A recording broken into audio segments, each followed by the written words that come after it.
அதாவது வந்து நம்மளுக்கே ஒரு டயட் வச்சுக்கணும். இப்போ வெளியில் சாப்பிட்றதா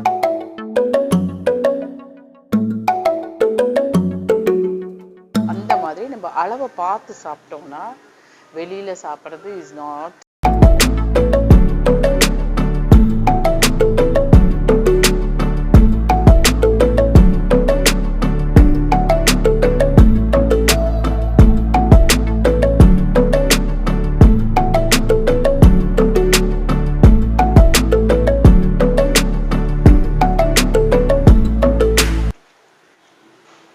வணக்கம், எல்லோரும் எப்படி இருக்கீங்க? எப்போவுமே நம்ம நல்லா ஹெல்த்தியாக சாப்பிடணும், ஹெல்தி மைண்ட், ஹெல்த்தி பாடி, ஹெல்த்தி லைஃப் ஸ்டைல் அப்படி தான் நம்ம எல்லாருமே பேசுகிறோம். But once in a while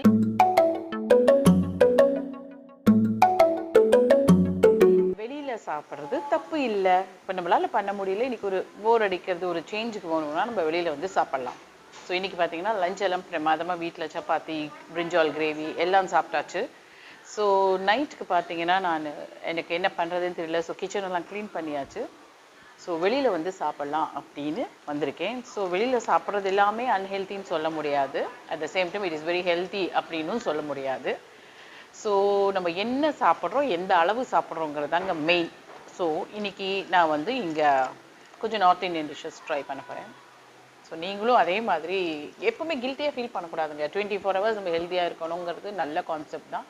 கொஞ்சம் ஃப்ளெக்சிபிளாக இருக்கலாம், தப்பில்லை இல்லையா?